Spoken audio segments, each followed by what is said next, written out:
नमस्कार. आजच्या व्हिडिओमध्ये आपण बघणार आर्टिकल ए अँड आणि द, ज्याला दी पण म्हटलं जातं, ते कुठं लावायचं. हे कन्फ्युजन आपल्याला नेहमी असते. तर आजच्या व्हिडिओमध्ये आपण हे कन्फ्युजन दूर करूया. सुरुवातीला बघूया आपण अँड कुठं लागतो. इंग्लिशमध्ये जे ओवेल्स आहेत ए ई आय ओ यू, याच्या साऊंडनी जे वर्ड सुरू होतात त्यासमोर अँड हे यूज करावं लागतं. For example and X-ray, and hour, and umbrella. या साऊंडनी जे शब्द सुरू होतात त्यासमोर अँड लावायचा, साऊंडनी, लेटरनी नाही. आणि राहिलेले जे 21 कन्सोनंट आहे त्याच्यासमोर ए लावायचा. म्हणजे ए आणि अँड कुठं लावायचा हे प्रॉब्लेम सॉल्व्ह झाला. कारण ए ई आय ओ यू याचे साऊंड आपण पाहिला, त्या साऊंडनी सुरू झालेला शब्द आपण पाहिला, त्याच्यासमोर आपण अँड लावून दिला, म्हणजे प्रॉब्लेम सॉल्व्ह झाला.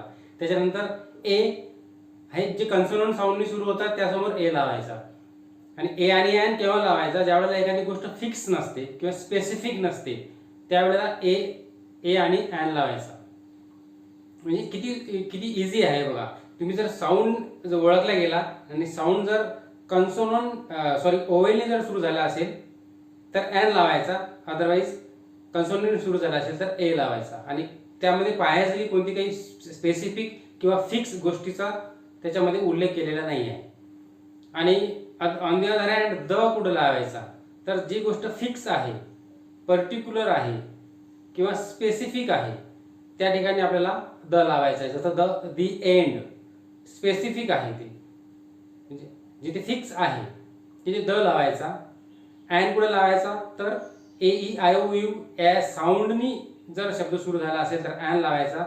आणि 21 कन्सोनंटचे आहे त्यांनी जर सुरू झाला असेल तर ए लावायचा. म्हणजे ए आणि अँड हे कोणती फिक्स गोष्ट पर्टिक्युलर किंवा स्पेसिफिक नसेल तिथे लावायचं. आणि द कुठं लावायचं? जर एखादी गोष्ट फिक्स आहे आणि स्पेसिफिक आहे तिथे आपल्याला द लावायचं.